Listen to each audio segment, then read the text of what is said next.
Oke, ya ini tips-tipsnya Mas Aidil untuk menghindari supaya kita tidak mengambil investasi yang berkedok atau penipuan yang berkedok investasi ini, bagaimana caranya? Aku tulis saja, seperti biasa ya. Mari kita berdiri. Ya. Nomor 1 kembali lagi tadi adalah tanyakan perizinannya. Ya, apakah dia hanya perusahaan biasa atau dia adalah bagian dari institusi keuangan yang mempunyai izin khusus otoritas seperti Bank Indonesia, Bapepam atau OJK sekarang namanya, Bapepti atau koperasi. Ini menjadi penting. Ya, kemudian kedua, transaksinya. Ya, uang itu mau dipakai untuk apa? Apakah kemudian dipinjamkan ke orang lain seperti di perbankan, atau di koperasi juga ada, atau dipakai untuk usaha seperti di koperasi, atau ditransaksikan dibelikan misalnya ke saham kalau dia di bawah Bapepam, LK dan OJK diberikan saham, atau dia diberikan kontrak berjangka seperti komoditas misalnya, atau kontrak emas atau kontrak falas dan lain sebagainya. Jadi kita harus tahu underlying transaksi yang berhubungan dengan underlying asetnya tadi, ya, transaksi dan asetnya. Jadi kalau kita transaksikan di saham, berarti kita mesti pegang sahamnya atau mesti punya rekening sahamnya.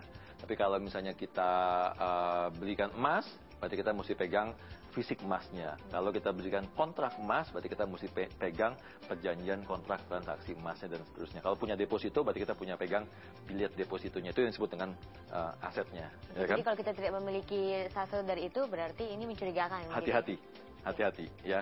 Gitu. Kemudian ketiga, yang tadi selalu dipakai sebagai iming-iming masyarakat adalah bunga yang tinggi. Ya. Nah, tinggi ini selalu digarisbawahi karena inilah yang kemudian membuat masyarakat melupakan logika bahwa ternyata resikonya juga tinggi karena bunganya tinggi. Ya.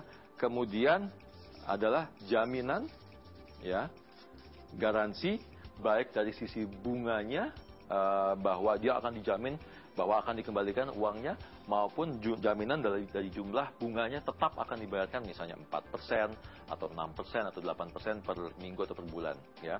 Nah, selama bunganya tinggi dan tidak masuk di akal dan dijamin melebihi dari bunga yang reguler atau hasil investasi yang reguler seperti misalnya tabungan deposito, SBI, atau misalnya di saham atau reksadana saham naiknya sangat drastis, investasi ini itu sudah bisa membuat kita menjadi curiga. Dan harus berhati-hati. Harus berhati-hati. Jangan mengambil produk investasi tersebut. Betul, ya.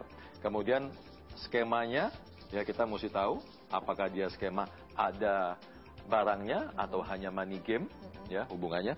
Terus terakhir, seperti biasa untuk kita mencegah supaya kita tidak tertipu, kalau mau berinvestasi mulailah dengan nominal yang kecil. Ya, jadi investasi jangan langsung besar, tapi kita coba dengan nominal kecil, tunggu beberapa saat, 3 bulan, 6 bulan, setahun, dan kalau memang hasil investasinya masih dalam tahap yang wajar, kita bisa teruskan investasi selama dia